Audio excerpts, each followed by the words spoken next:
Shalom jemaat Tuhan, jumpa lagi dalam acara Light of Revival. Pagi hari ini, mari kita belajar firman Tuhan dari 1 Petrus 4 ayat 8. Beginilah bunyi firman Tuhan. Tetapi yang terutama, kasihilah sungguh-sungguh seorang akan yang lain, sebab kasih menutupi banyak sekali dosa. Kemampuan pengampunan terhadap sesama. Bapak Ibu yang terkasih di dalam Yesus Kristus, berbicara tentang kasih, tentu di dalamnya ada pengampunan. Dan kasih dan pengampunan ini bukan kita hanya memperlakukan kepada orang-orang yang menyenangi kita atau kepada orang-orang yang kita senang, tetapi juga kita harus perlakukan kepada orang-orang yang tidak menyenangkan kita atau yang adalah mereka musuh-musuh kita. Karena berulang kali firman Tuhan berkata bahwa kasihilah musuhmu, berdoalah bagi mereka. Kenapa demikian? Karena Allah sudah lebih dahulu mengasihi kita. Karena Allah sudah lebih dulu mengasihi saya dan saudara. Nah saudara-saudara, dalam bacaan kita tadi pada potongan yang terakhir mengatakan sebab kasih menutupi banyak sekali dosa. Apa maksudnya ini saudara-saudara? Yang pertama adalah kasih tidak mengingat-ingat kesalahan orang lain kepada kita. Artinya kita tidak boleh menyebut secara berulang-ulang sebuah kesalahan orang lain terhadap kita.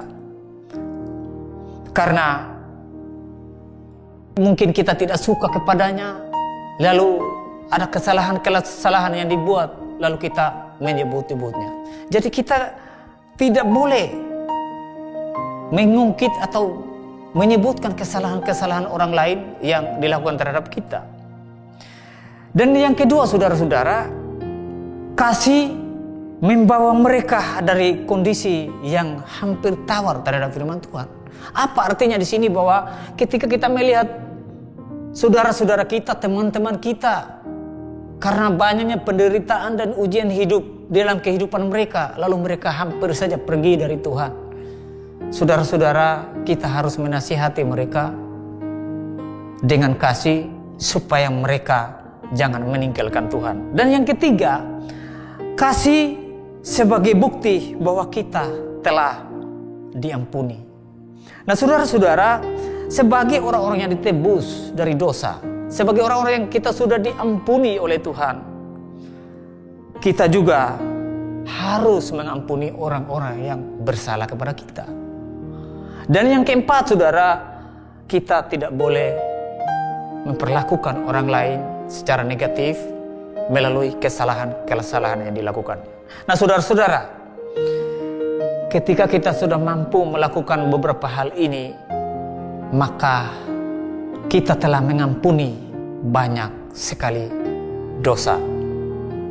Saudara-saudara, satu hal yang saya ingatkan di sini, mengasihi belum tentu adalah seorang beriman. Tetapi seorang beriman otomatis dia pasti mengasihi. Nah kalau begitu, pada kesempatan ini pastikan saudara, ketika saudara mengasihi sesama, apakah saudara sudah beriman kepada Kristus atau belum?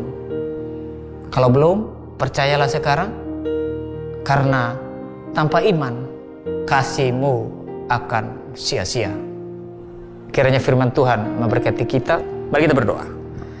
Bapa, terima kasih. Kami sudah belajar firman-Mu, mengajarkan kami tentang kasih.